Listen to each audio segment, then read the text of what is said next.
Gusto ko sanang makipagkita sa'yo. Mag-usap naman tayo, please. Nandun ako ng alas 6. Kapag hindi ka dumating, hindi na ako magpapakita sa'yo kahit kailan. Kailangan ka talaga nasa contract signing. Sige ka, kung mag-back out sila, ikaw ang sisisihin ko. Sige po, ma'am, sasama ko. Good girl. Malakas talaga ako po na sinasadya ni Ma'am Monique to eh. Pwede naman sila magpirmahan doon na hindi na tayo kasama. Hindi na siguro kaabot. Sana naman magpakita siya ngayon. Huwag na sana akong biguin. Salamat at nakarating ka.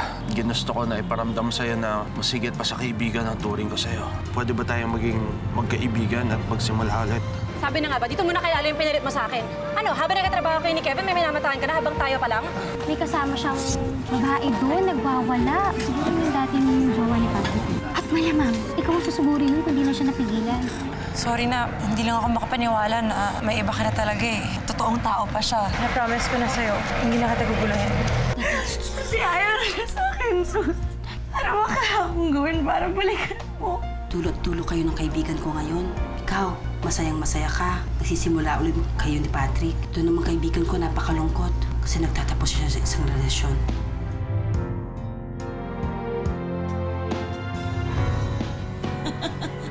Meron pa yung gagawin. Ano kaya? Ayun na, ayun.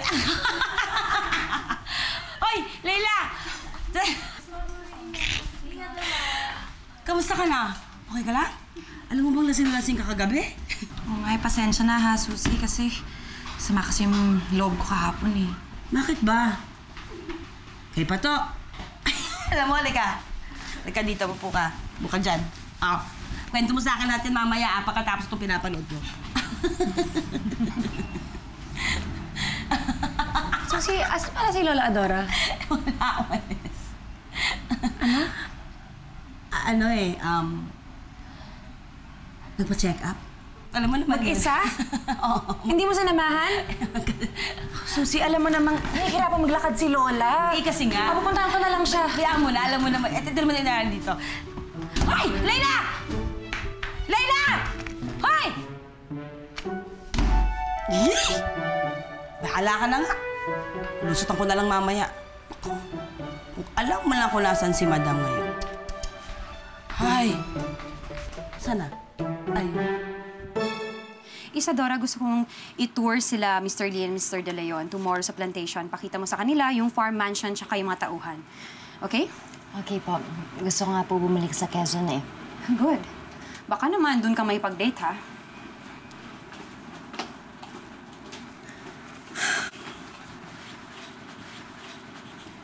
Ma'am Isadora, para po sa inyo. Hoy, Celso, kilabutan ka nga. May asawa ka ng tao, diba? Tigil mo yung pagpapakit mo kay Isadora. Eh, hindi naman sa akin galing yan eh. Pinabibigay lang yun ng lalaki. Ay, ma'am, punta niyo daw po siya sa rooftop. Ah, sige. Uy, alam na. Ano pang hinihintay mo? Tama na.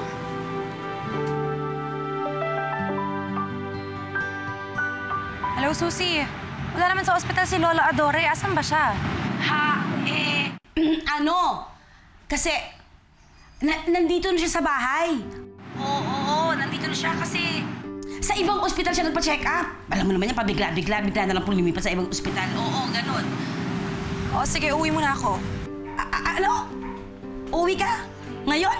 Ano? Wag na muna. Huwag ka na muna umuwi kasi nagpapahinga si Madam. Tulog na tulog. Ayaw mong pa-disturbo. Alam mo naman yun. Kung ako sa'yo, gumimik ka. Oo, gumimik ka muna. Oo. Ha? Sige, gimik ka muna ha. Gimik ha. Oo. O, sige na.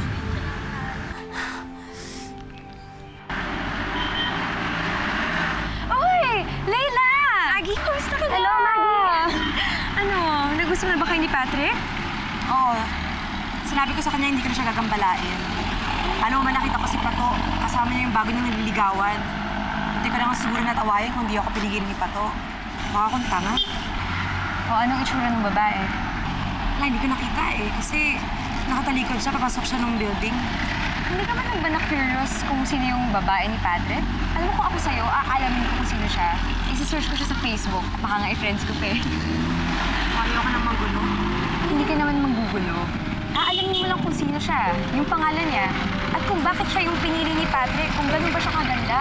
Kaya pinili siya kaysa sa'yo.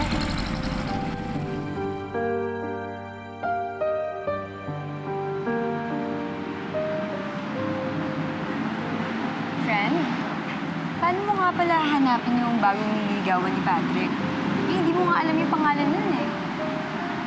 Hindi ko nga alam eh.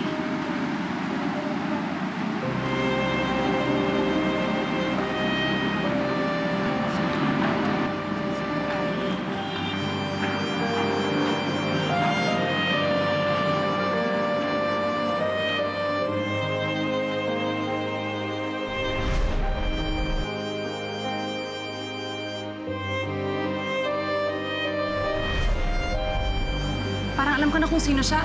Teka, sundan ko lang siya. Ay, teka lang. Nick!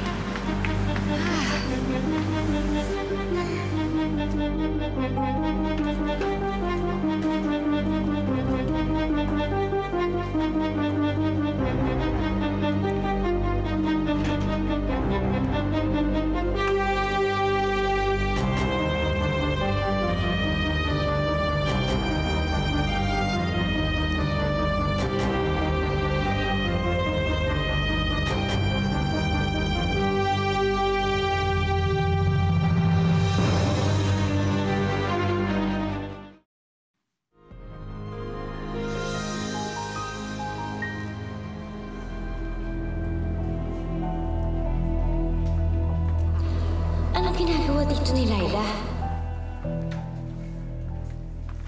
Oh, girls, ito na yung mga bagong collections dyan sa brochure na yan. Tingnan nyo, ha?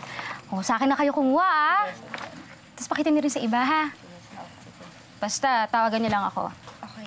Hindi na, balik na kayo sa trabaho. Baka makita pa tayo ni Ma'am.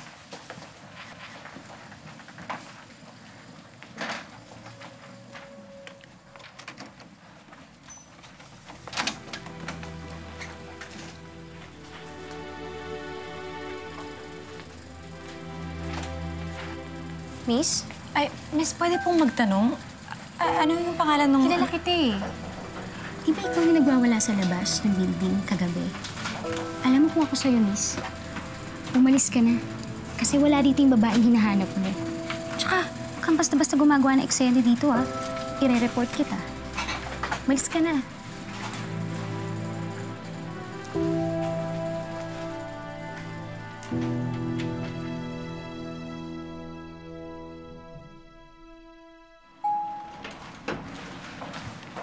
Lay, ano, nakita mo ba sila? Okay naman siya. Parang pwede na. Tsaka, no? Ito naman si Patrick, kumuha na nga lang ng kapalit mo. Hindi man lang nag-level up. Teka, paano mo nalaman na yung sinusundan mo kanina, yun yung niligawan yung bago? Nakita mo ba silang magkasama? Hindi. Friend, balay mo hindi siya yun. Alam mo, malalaman mo lang pag nakita mo na siya nakaharap at nakita mo silang magkasama. Sundan mo na lang si Patrick. Maggie, hindi naman ako stalker, no? Uwi na lang ako. Kuya, ID ko po. Maggie, andito rin si Pato. Oo nga. Kuya, sino pong binasita ng lalaking to?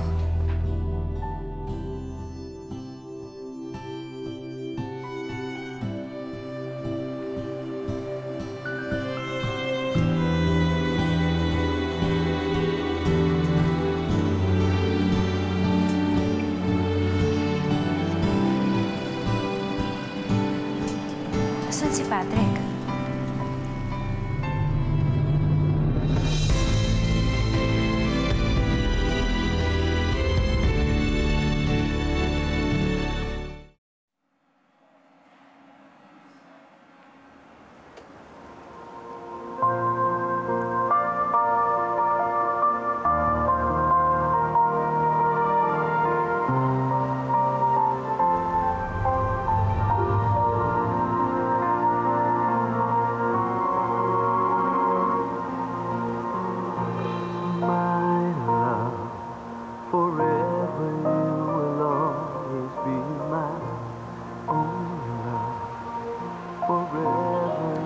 Surprise. Nagustuhan mo ba tong handa ko para sa'yo? Alam mo, hindi ko alam na corny ka pala. May mga bulaklak ka ba na nalalaman at kinadya mo pa si Mang Celso? Tsaka yung music. Yung music ka pang ganyan. Para naman, parang matandang dalaga na ako. Hindi mo gusto yung music? Sorry, papatayin ko na. Baka pati naman tong hinanda ko para sa'yo, hindi mo gusto. Hindi. Gusto ko siya. Sobrang ganda. Baka akalain na gagawin mo to para sa akin. Ikaw talaga, oh. Akala ko palpak na tong ginawa ko, eh. Hindi ko alam eh. Pero nasa rooftop lang yan. May nagpaalam na mag-set up na makakainan doon eh. Sorpresa niya daw. Nagpapa-impress yata sa babae. Kuya, sige, iwan ko na lang muna to. Punta muna akong rooftop, ha? Sige po. Salamat. Kung makita mo na yung mukha mo, parang kang pinuhusan ng malamig na tubig. Ganon. Sige, meron akong malamig na tubig dyan. Sandali lang, kukunin ko lang. Para sa bubuhusan mo sarili mo? Hindi, para sa'yo. Sa akin? Oo. Bakit? Kailangan mo pagbayaran yung ginawa mo. Kinabahan ako, ganon. na-stress ako dyan sa pagkasungit mo, ha? O sige, iba na lang. Anong gusto mong bayad? Iba na lang. Wag na lang yun. Para naman tayong batang musmus na naglalaro ng ganyan. Okay. Well, mura lang naman yung gusto ko. Ano? Isang sayaw lang.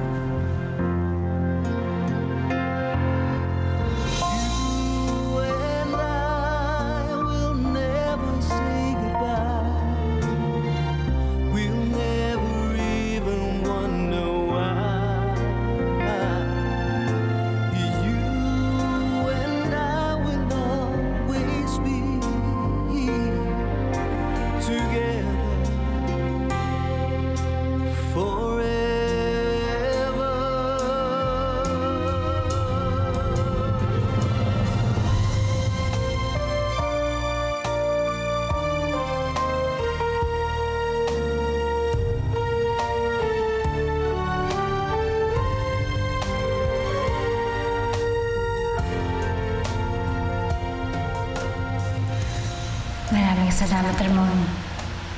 Maraming salamat sa saglit na to.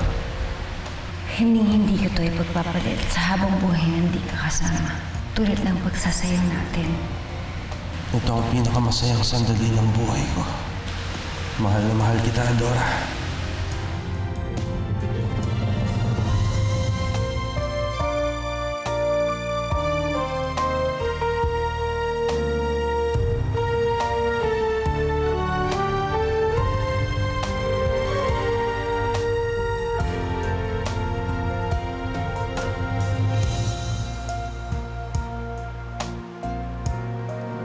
Sana hindi na ito matapos. Dahil ito ang pinakamasayang sandali ng buhay ko. Everlasting love, I promise you, you'll always be. You and I will never say goodbye. We'll never.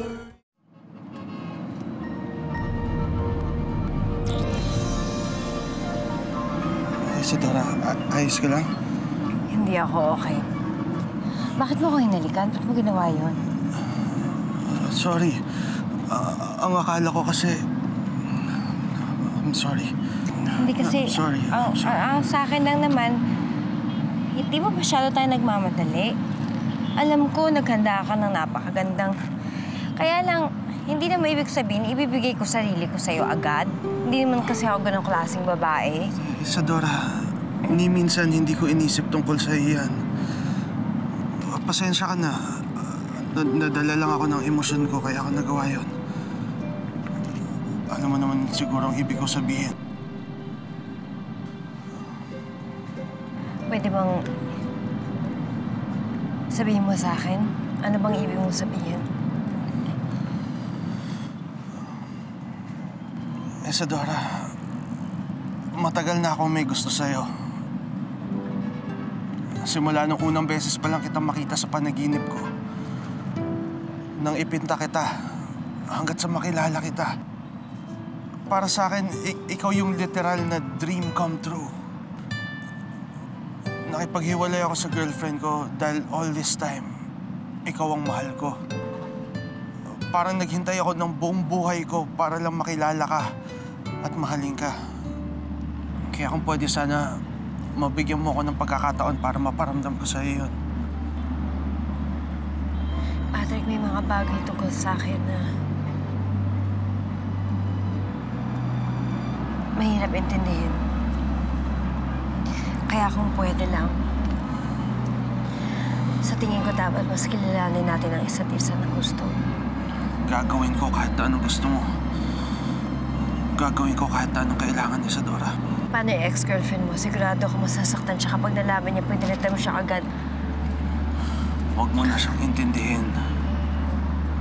Nakapag-usap na kami. At hindi niya na tayo guguluhin pa.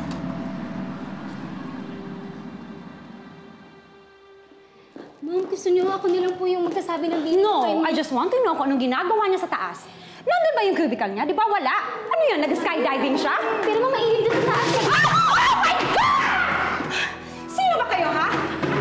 Naku, sorry po, hindi ko po sinasadya. Anong department ka ron para papatanggal ka sa mga trabaho niyo? Naku ma'am, mga outsider yan. Yan nga o yung babae niyan. Kanina ko pa yung pinaalis pero nandito pa rin. God! Pues lumayas kayo, pwede ba, ha? Papaban kayo sa building na to. Bakit? Ikaw ba may-ari ng building na to? Manager ka lang dito ah. Kala mo kung sino ka? Sino ka ba? Aba, my dear, I just happen to be Monique Del Prado. And this building is owned by Del Prado Coco Industries and I am the president and the CEO. Including the tiles na tinatapakan mo, akong pang-may-ari niyan. Ano? Sasagot ka pa, ha? Lumayas ka. Ma'am, sorry. Lumayas kayo! Go! Umalis na kayo! Sa lahat naman kasi ng mga yung may-ari pa ng kumpanya. God! Ma'am, anong gagawin natin? Mamali ka na. Don't touch me!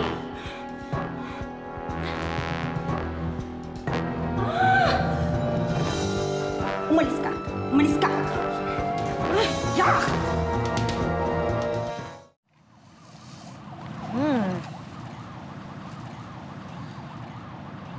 Alam mo, masarap yung luto mo, ah. Masarap talaga siya. Kaya lang, yung mga karne-karneng ganito, hindi na to pwede sa edad ko kasi yung BP ko tataas na. Alam mo, ikaw talaga, minsan parang lola ka magsalita. Ang mga matatanda lang ang nag-aalala sa BP nila. At ikaw, bata ka pa, kaya kumain ka muna. Okay, kain ka lang ng kain. Oo, kasi sabi ko kasi, yung diet ko. Yung diet ko, yung... Okay lang, safe ang diet mo, promise ko sa'yo. Protein yan. May lakad ka ba bukas? Dadalhin ko yung mga clients ko dun sa Del Prado Farm. Sayang. Iyayayaan sana kitang lumabas eh. Okay lang ba kung pagbalik mo na lang, pwede ba tayo mag-coffee o kaya manood ng sine? Patrick, ano kasi, alam ko ngayon, uso na yung pa-date-date, ganyan. Pero para sa akin, mas gusto ko pa rin yung pupunta sa bahay, mag-uusap. May kape naman sa bahay namin eh. Oo, hindi naman problema yun eh. Bibisitahin kita sa bahay mo. Kung gusto mo, ipagsisibak pa kita ng kahoy, tapos susungkitin ko ang mga tala sa langit at tatawid pa ako ng alambre para lang makasama ka. Wow! Wow naman! Oo. Alam mo, hindi na paliligaw yan. Pangbobola na yan. Oy, may fireworks. Halika, tingnan natin doon. Mas maganda yung view. Hindi, sige mo na ka na. Hindi naman ako ganun kanya. Okay lang yan. Tara na. Tingnan yung panoorin natin. Sayang eh. Para makita natin yung kagandahan niya, di ba? Tara. Oo. Peste talaga yung Monique Del Prado na yun. Alam mo, sana nahuli natin yung dalawa sa rooftop eh. Eh? Bakit? Kahit kailan, hindi umeffort sa akin si Patron tulad ng ginawa niya para sa babae niya. Wala akong maalala na kahit anong sorpresa o dinner man lang sa bahay niya. Maggie. Hindi niya talaga ako ganun kamahal. Eh, kasalanan ko to eh. Alam mo, sana hindi ko na lang pinagpilitan na kilalanan mo yung babae ni Pato. Ako na mismo nagsasabi sa'yo ngayon. Tanggalin mo na si Pato sa buhay mo at huwag mo na rin kilalanin kung sino yung bago niya nililigawan. Wala naman yun magagawa eh. Sasaktan ka lang.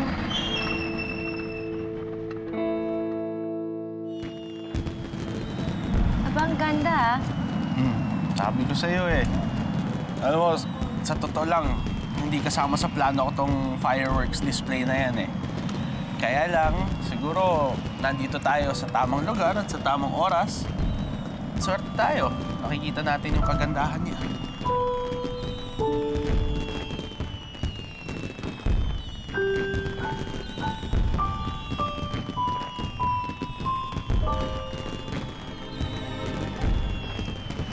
Alam mo, ang ganda talaga niya. Ngayon ko lang na-appreciate ang kagandahan ng fireworks. Ako dati pa. Dati ko pa alam. Napakaganda.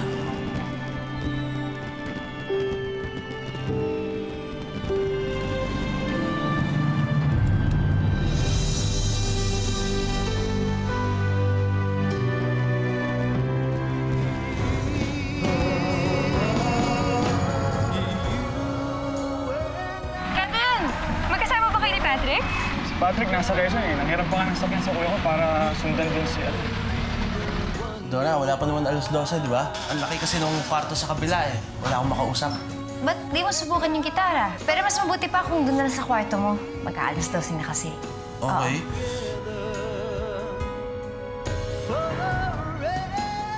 Ngayon. Si Dora, okay ka lang? Ano nangyari dyan? May tao ba dyan sa loob? Okay ka lang? May nangyayari ba dyan sa'yo, ha? Ano gagawin ko? Baka makita ako ni Patrick.